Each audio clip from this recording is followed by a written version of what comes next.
one will be able to be armed. We will take all weapons.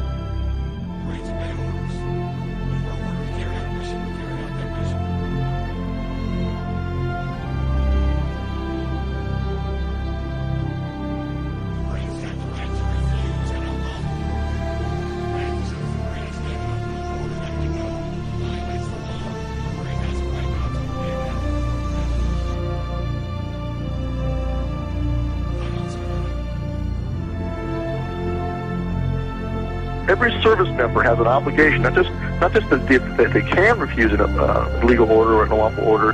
They have an obligation to. They have to. And so they have to make a decision for themselves where that line is.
That anyone can understand why these people, after 6 days, are still in this filthy, miserable convention center. Why are they still here? There's the freeway here. I tell you what I would have done.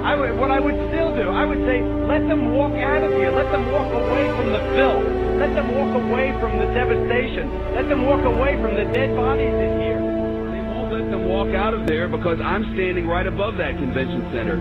And what they've done is they've locked them in there. The government said, you go here and you'll get help. Or you go in that Superdome and you'll get help. And they didn't get help. They got locked in there and they watched people being killed around them. And they watched people starving. And they watched elderly people not get any medicine. And now they know it's happening because we've been telling them repeatedly over and over every day. And you know what they're doing now? And I'm not blaming anyone. I'm telling you what's happening. They have set up a checkpoint at the bottom of this bridge. This is the bridge that takes you from New Orleans over into Gretna, from Orleans Parish into Jefferson's Parish. It's the only way out. It's the connection to the rest of the world. And they've set up a checkpoint, and anyone who walks up out of that city now is turned around. You are not allowed to go to Gretna, Louisiana from New Orleans, Louisiana. Over there, there's hope. Over there, there's electricity. Over there, there's food and water. But you cannot go from there to there. I think the government will not allow you to do it. It's a fact. I don't know, man. Let them walk out of here. Let them walk the hell out of here. Let them get on that interstate and walk out. We had Walmart deliver 3 trucks of water, trailer trucks of water. FEMA turned them back. They said we didn't need them. This was a week ago. FEMA, we had 1,000 gallons of diesel fuel on a Coast Guard vessel docked in my parish. The Coast Guard said, come get the fuel right away. When we got there with our trucks, they got a word. FEMA says, don't give you the fuel.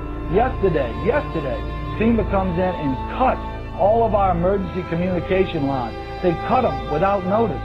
Our sheriff, Harry Lee, goes back in, he reconnects the line, he posts armed guards on our line and says no one's getting... Before we issued our declaration of 10 orders that we will not obey.